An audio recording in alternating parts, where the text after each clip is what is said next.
Dobré ráno. Vítame vás pri rannom zamyslení podľa knihy Úžasná Božia milosť. Prajeme vám príjemné ráno a požehnaný deň.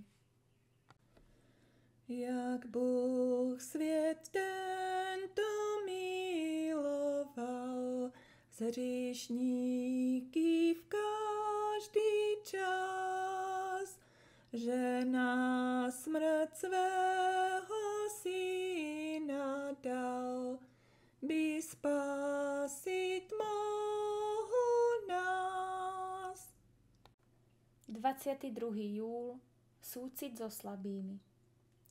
My silnejší sme povolaní znášať slabosti slabých a nehľadať záľubu sami v sebe. Rimanom 15.1. Nemáme podceňovať nikoho, kto verí v Krista, aj keď slabou vierou a ide za ním neistým krokom dieťaťa. Nech sú naše vzdelanostné, kultúrne, povahové, kresťansko-výchovné a skúsenostné prednosti akékoľvek.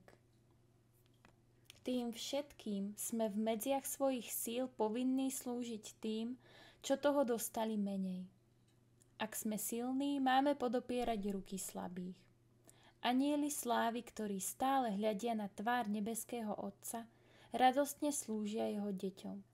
Zvlášť sa starajú o ľudí ustrašených a povahovo narušených. Anjeli sú vždy prítomní tam, kde je ich treba najviac, kde ľudia vedú najťažší boj s vlastným ja a zápasia v najťažších podmienkach. Kristovi skutoční spolupracovníci budú práve tu pomáhať. Ak niekto z týchto najmenších podľahne a ublíži vám, potom ste mu povinní pomôcť.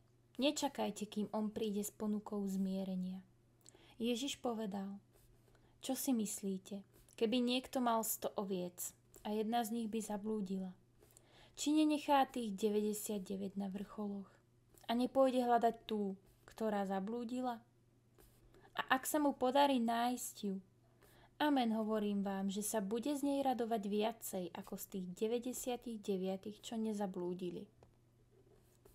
Tak nie je vôľa vášho Otca v nebesiach, aby zahynul čo len jeden z tých maličkých. Matúš 18, 12 až 14. Chcem vás povzbudiť, aby ste boli konateľmi jeho slova, nie len čitateľmi.